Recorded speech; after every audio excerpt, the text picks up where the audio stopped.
Kita lanjut ke pemicu 3 ya. Nah, jadi di sini ada si Dava yang puasa ya, terus dia kenyang, terus siangnya udah lapar lagi, terus malamnya pas buka puasa makan banyak, kenyang, terus ngantuk gitu. Langsung aja kita ke mana nih? Sini ya. Dava gitu ya. Dia ini 17 tahun ya. Sahur dulu nih. Sahur nih ya. Makan banyak lah ini ya, makan banyak lah pokoknya. Terus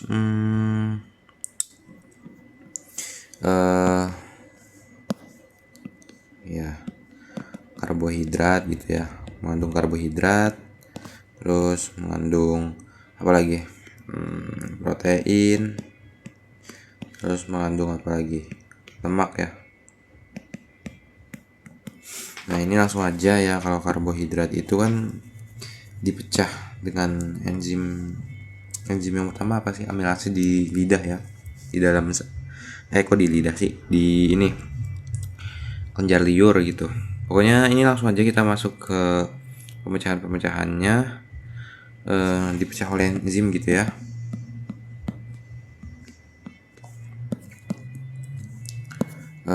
Gini aja deh, aktivitas enzim di mana aja, di ludah. Kok ludah sih, bener gak sih? Kelenjar ludah, di ludah. Terus habis itu di usus halus ya. Semuanya bakal menghasilkan dia itu apa?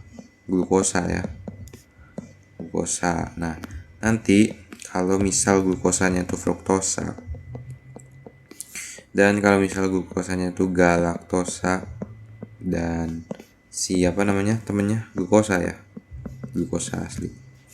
Nah, kalau fruktosa itu masuk lewat GLUT5. Ini mereka berdua masuk lewat SGLT ya. Lalu nanti mereka keluar lewat namanya GLUT2, masuk aliran darah dan menyebabkan apa? Glukosa darah naik ya.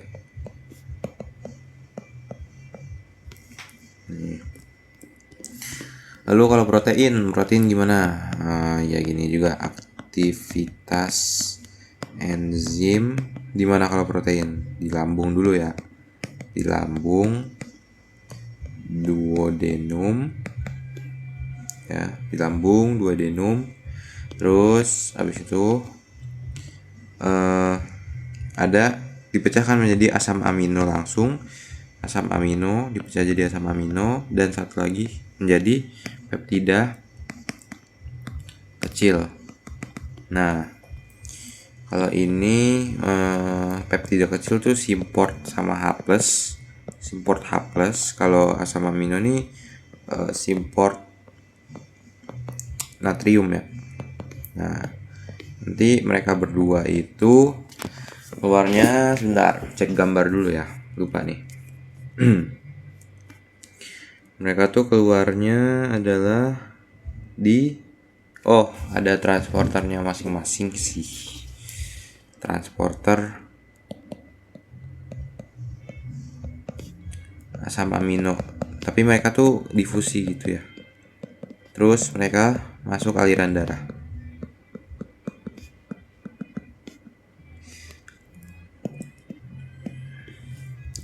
Nanti peptida kecil ini bakal dipecah oleh apa nih? Aminopeptidase intrasel ya. Gitu. Masuk aliran darah tadi, terus kadar asam amino dalam darah meningkat ya. Nah, lalu ke lemak nih, ke lemak sini aja ya, soalnya dia rada nggak ribet sih. Dia tuh kena garam pedu terus pecah, apa sih namanya, molekulnya dipecah, menambah luas permukaan ya, menambah luas permukaan ya. Lalu nanti dia ketemu sama enzim lipase ya, ketemu lipase, terus dia dipecah menjadi dua nih, TAG. Kok TAG sih? Ini gini aja, triasilgliserol dipecah lipase menghasilkan apa? Gliserol dan juga fatty acids ya. Nanti mereka berdua ini kenal lagi sama garam empedu ya. Garam empedu itu bile salts. Garam empedu terbentuk misel gitu ya. Misel. Terus mendekati enterosit. Kenapa dia dibentuk misel? Jadi misel tuh dia tuh mengikat bagian-bagian lemak. Lemak itu kan hidrofobik ya. Dia tuh mengikat bagian luarnya tuh, kayak bagian luarnya itu dia tuh hidrofilik nih, bagian luar misel. Supaya apa? Supaya dia tuh bisa berjalan di ya air ya, di cairan interstitial ya gitu. Dia tuh mendekati enterosit, terus habis itu dipecah lagi tuh dia jadi gliserol dan fatty acids. Nah, nanti mereka berdua difusi masuk enterosit, terus nanti mereka tuh menuju retikulum endoplasma di intrasel, mereka berdua, terus dirakit jadi apa? Kilomikron ya. Ingat kalau yang dari luar eksogenus tuh dirakit jadi kilomikron. Terus nanti mereka tuh diantar, difusi keluar ya. Masuk apa? Masuk pembuluh limf ya. Ya, terus ke ductus thoracicus, baru ke aliran darah gitu. Maka dapat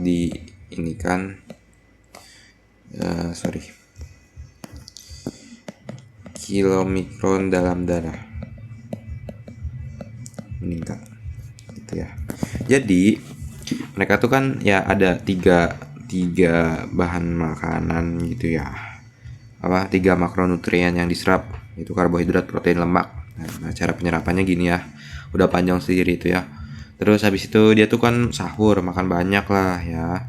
Terus habis makan banyak itu kan posisinya itu kan post absorptif ya, post absorptif. Nah, post absorptif. Nah, kalau post absorptif itu kita hubungin ke sini. Si glukosa darah itu kan meningkat. Nah, peningkatannya itu dideteksi sama GLUT2 di sel beta pankreas ya. Nah, karena peningkatan glukosa ini itu menyebabkan si sel beta pankreas itu mensekresikan insulin naik. Nah, fungsinya insulin itu apa? Fungsinya insulin adalah untuk proses glikolisis dan anabolisme. Anabolisme itu adalah membentuk penyimpanannya seperti glikogen, terus protein di otot gitu ya. Glikogen juga ada di otot dan hati. Coba ini tulis ya, glikogen, otot dan hati. Lalu di sini ada protein ya dari asam amino yang ada di otot. Terus ini ada simpanan lemak. triasil gliserol di jaringan lemak. Nah, glikolisis itu menghasilkan apa? ATP kan. Glikolisis menghasilkan ATP dan juga pirufat gitu ya. Nah, ke hasil ini tuh menyebabkan apa coba? Dia tuh menyebabkan kadar glukosa darah menurun kan? Itu.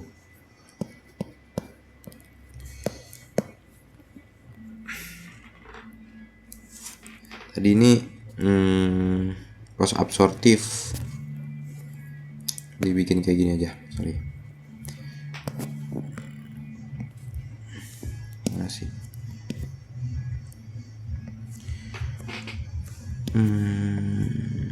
Post absorptif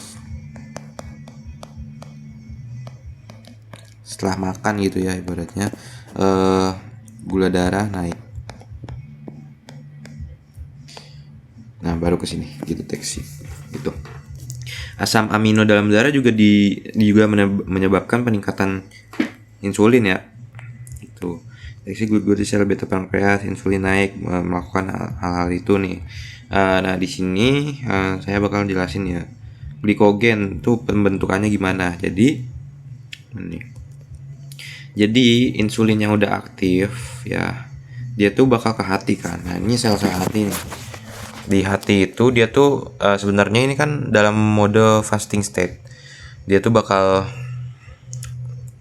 ini saya jelasin yang di mode fat state. Nanti di fat state itu, di hati itu insulin tuh bakal merangsang ini protein fosfatase, pembentukan protein fosfatase, dan juga dia itu akan merangsang ini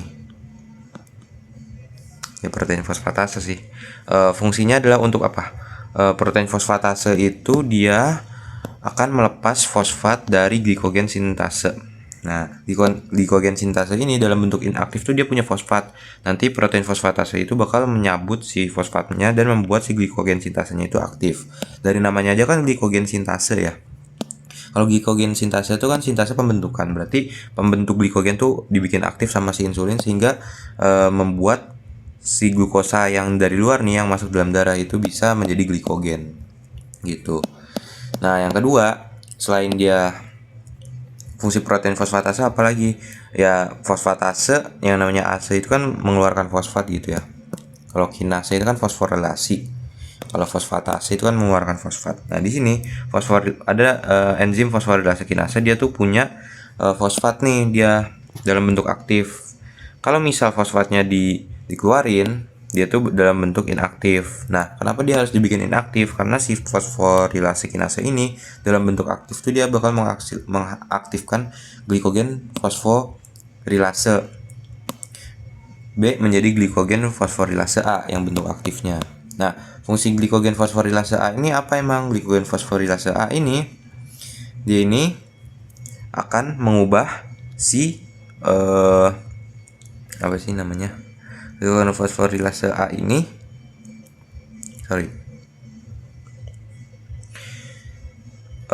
glikogen fosforilase A ini bakal mengubah glikogen, memecah glikogen menjadi glukosa. Padahal yang kita mau adalah menyimpan glikosa menjadi glikogen, sehingga hal ini nggak mau terjadi. Jadi si insulin tuh mencegahnya dengan menginaktivasi si glikogen fosforilase A. Insulin juga pokoknya mengubah si glikogen fosforilase A menjadi glikogen fosforilase B dengan menggunakan protein fosfatase gitu ya. Supaya apa? Supaya glikogen gak diubah menjadi glukosa. Tuh. Oke. Nah, apa lagi ya? Nah, ini kan udah nih. During school break time, he began to feel hungry. Ya, ini dia ini kan diserap semua ke dalam darah, terus insulin tuh udah menurunkan glukosa darahnya dia ya. Sehingga kalau misalnya dia udah diserap semua ke dalam darah itu artinya pas dia makan banyak itu cepat diserap gitu ya. Cepat diserap ke usus halus, yang artinya pengosongan lambung itu lebih cepat. Nah, Lambung yang kosong itu ya seperti biasa dia kan akan mengsekresikan grelin kan. Grelin meningkat. Nah, kalau grelin meningkat apa di sini lihat? Grelin meningkat dia bakal merangsang NPY secreting neuron buat produksi neuropeptida Y, dan neuropeptida Y akan merangsang LHA. Nah, LHA yang terangsang akan mengaktifkan orexin sehingga menyebabkan nafsu makan bertambah gitu, sehingga menyebabkan rasa lapar lah.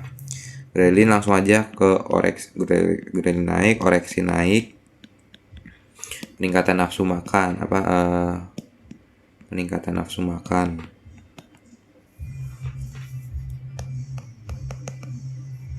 Gitu ya. Aman.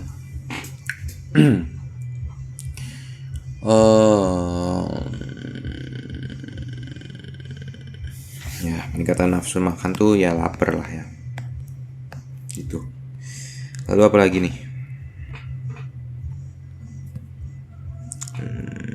Oh dia. Nah, pada saat jam 1 di sini aja, di bawah nih. Di sini ding. Berapa jam itu ya? Dari jam 4 ke jam 1. 4 6 7 8 9 jam kemudian gitu. 9 jam kemudian. Ini kan dia tuh kan dalam keadaan fasting. Nah, dalam keadaan fasting ini glukosa darah nih turun sehingga menyebabkan sekresi glukagon naik dan sekresi epinefrin juga meningkat. Nah, fungsi mereka berdua tuh apa sih? Ya, fungsinya itu mereka berdua adalah kebalikan dari fungsinya si insulin. Mereka bakal merangsang glikolisis dan gluconeogenesis. Nah, glikolisis ini memecah glikogen kan menjadi glukosa, sehingga kadar glukosa darah naik kan,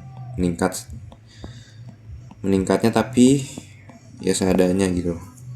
Nah, kalau gluconeogenesis ini dia itu bakal memecah lemak, memecah protein. Dia tuh kebalikannya dari glikolisis. Jadi ini lipolisis, proteolisis ya. Jadi kan kalau misal glikolisis itu kan glukosa ke bawah jadi piruvat gitu ya. Ini kan dikeluarin 2 ATP gitu. Nah, kalau ini kebalikannya, dari piruvat gimana supaya jadi glukosa? Supaya dari piruvat bisa jadi glukosa itu kan berarti bentuknya itu harus apa? Butuh rantai karbon ya. Rantai karbon tuh didapatkan, ini butuh rantai karbon. Rantai karbon tuh didapatkan dari asam amino, terus dari mana lagi? Asam laktat dan lemak ya. Asam lemak apa ini? Gliserol. Asam lemak ya.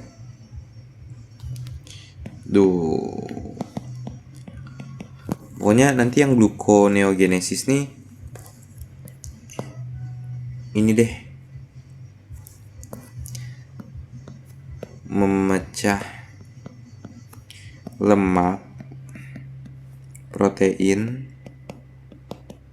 ya, asam amino menjadi glukosa,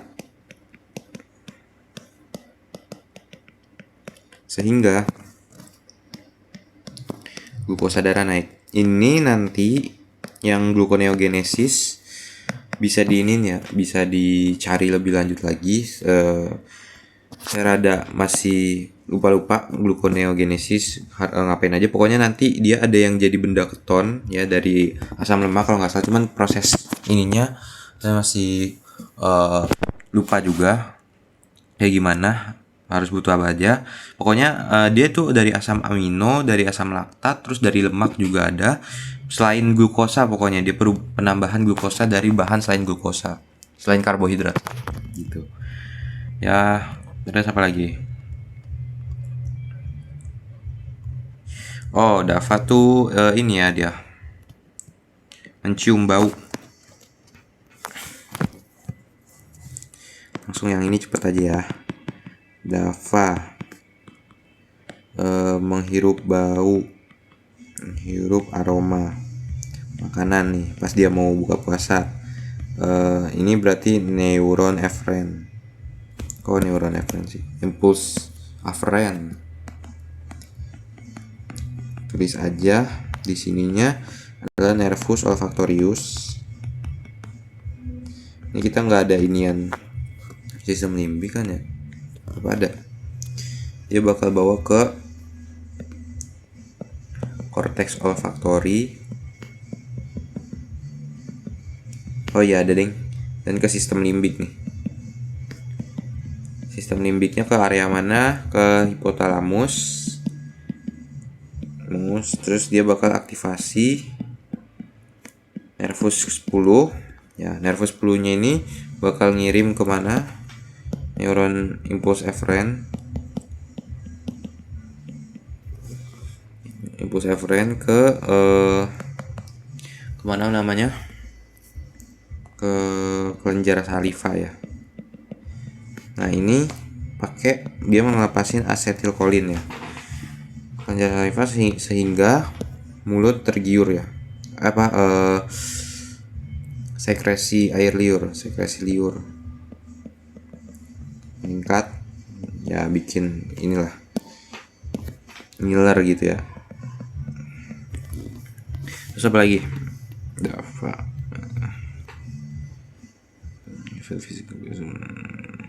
aduh tadi ini belum nih yang rasa ini. Pokoknya intinya karena kadar glukosa darahnya itu rendah sehingga ATP instan yang harusnya dihasilkan dari proses respirasi aerobik itu menurun. Jadi ya ATP-nya menurun dan kerja ototnya kan dia harus jalan 100 meter sehingga kebutuhan ATP-nya harusnya meningkat kan.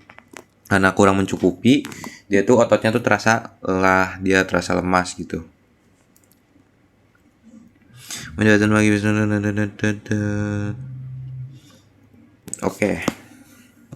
DAFA buka puasa gini ya. Buka puasa dia makan banyak. Ya. Dia tuh banyak glukosa naik. Asam amino naik gitu. Nah, asam aminonya ini asam amino selain triptofan diserap ke otot melalui bantuan dari insulin ya. Serap ke otot, disimpan jadi protein di otot ya. Nah, triptofan ini yang karena saingannya menurun karena pada masuk otot, si triptofan ini masuk ke blood brain barrier di otak gitu ya, sehingga triptofannya itu di otak diubah menjadi 5-HT. Nah 5-HT ini apa? 5-HT ini adalah serotonin. Nanti oleh pineal gland, kelenjar pineal, dia tuh bakal diubah menjadi melatonin. Nah melatonin inilah penyebab rasa kantuk.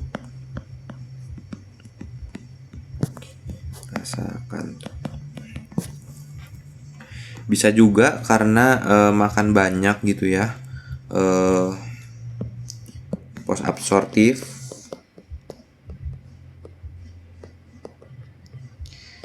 aktivasi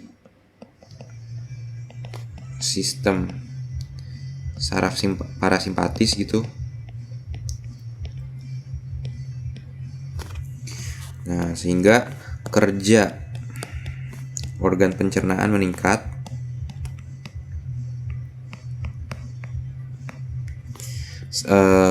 Organ lain kayak otak, otot, terus apa lagi? Itu menurun ya. Otak, otot, apa lagi yang pokoknya yang buat pernapasan dong. Pernapasan itu menurun sehingga kadar oksigen yang masuk ke otak itu menurun ya, tapi nggak yang sampai kadar hipoksia ya, berbahaya. Ini dia menyebabkan rasa kantuk juga itu. Terus apa lagi? Menjadi dapat. Oke, udah. Oh ini perutnya rumble itu berarti bergetar gitu ya, karena perut kosong gitu ya. Dava ini kan perutnya kosong nih pas mau buka puasa.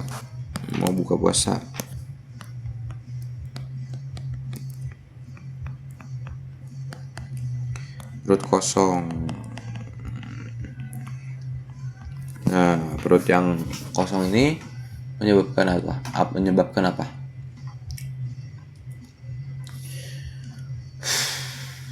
Apa ya?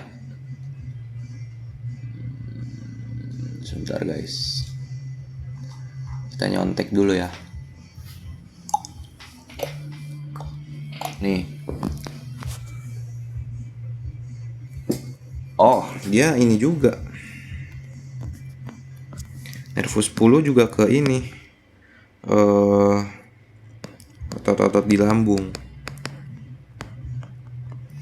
Aktivasi plexus ini ya.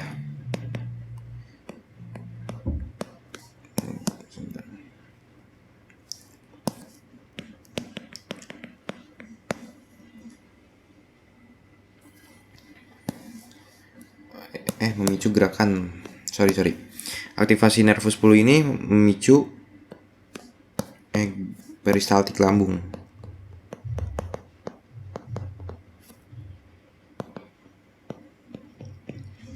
Nah, pelepasan asetilkolin juga ya. Dia tuh merangsang ini berarti otot-otot di lambung untuk melakukan gerakan peristaltik, berarti ke plexus Auerbach ya.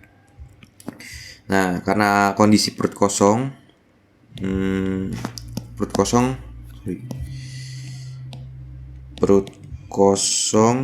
bergetar, menyebabkan bunyi borborikmi.